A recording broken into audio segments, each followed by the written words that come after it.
Mollusks are a group of invertebrates known for their remarkable diversity, both in the number of species as well as the variety of form. Mollusks come in so many different shapes and forms that it is difficult to pin down just what a typical mollusk looks like.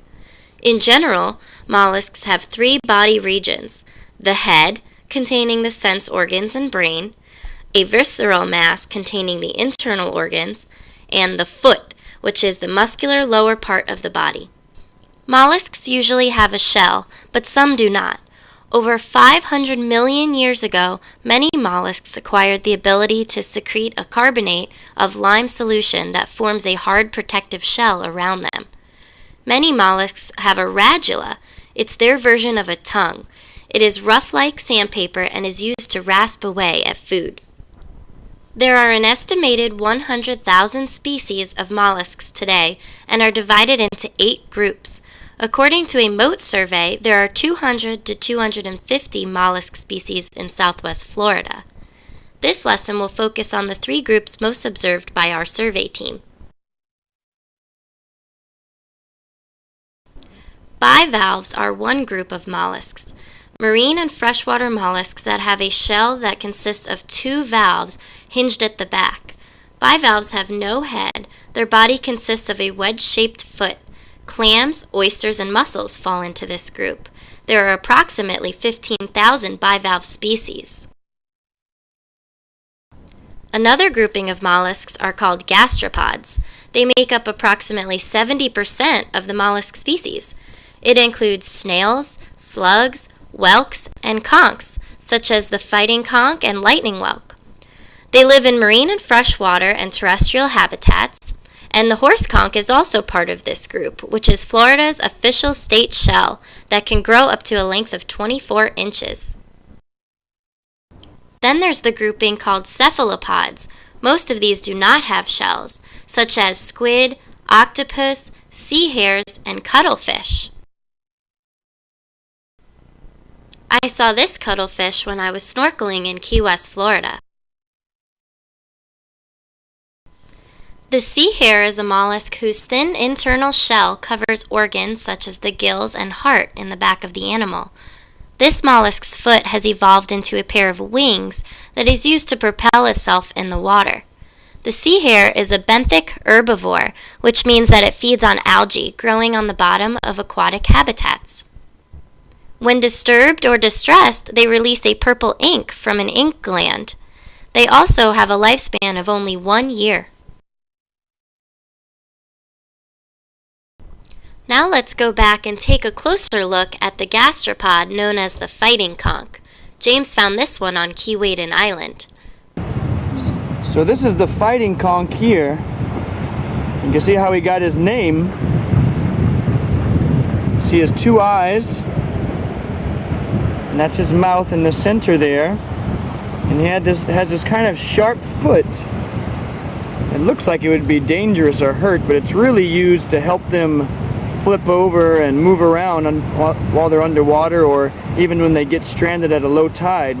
Their shells are very thick and very heavy, so it is one of the most common species getting stuck on the beaches. You see him really coming out there and trying to use that leverage to flip himself back over to get free. So every shell we find on the beach at one point had a living animal inside, a mollusk. The shell is like an exoskeleton that protects that soft, slimy body that's on the inside. He's definitely smiling for the camera.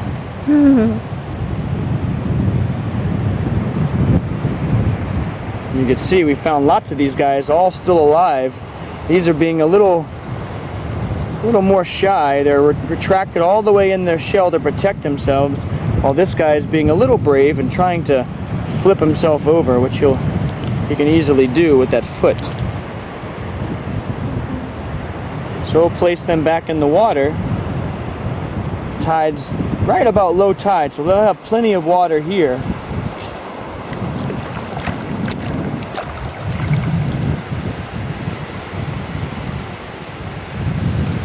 You can But see, sometimes we find ones that are empty.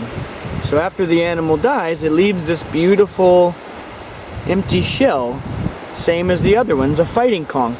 Then the color will start to fade as it gets tumbled around in the water and the sun shines on it and helps bleach it out.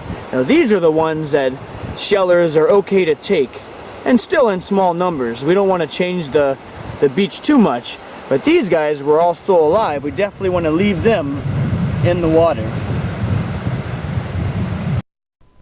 Now let's take a closer look at the lightning whelk. Hi guys, we're on Key Waden Island today and found a really massive lightning whelk. And something very special about the lightning whelk is it's the only spiral shell in Florida that spins backwards. It spins the opposite way of any other shell. And the opening is on the left side. Every other spiral shell in Florida, the opening will be on the right. So this is a very special shell for the natives like the Calusa that lived here for 2,000 years. They recognize this uniqueness of the lightning whelk. And they're one of the few shells that gets really, really big, over a foot long. And in the springtime, just like the baby birds, they're coming out of their eggs, so are the baby lightning whelks. So I'll put this guy down for a minute. This here is the casing. This is the egg casing. So this mom will make this casing one sack at a time and put 20 to 30 eggs inside each little sack. The eggs will turn into little baby lightning whelks, and when they're ready, they'll break free of the casing and be released into the ocean. So I have a couple here that'll actually be able to open up.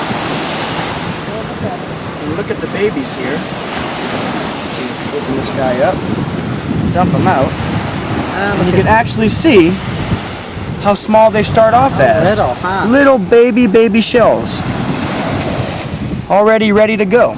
So every shell we find on the beach starts off as a little tiny baby and grows from there. One day, if able to survive long enough, can reach a size this big, become one of the grandpas or grandmas of the ocean.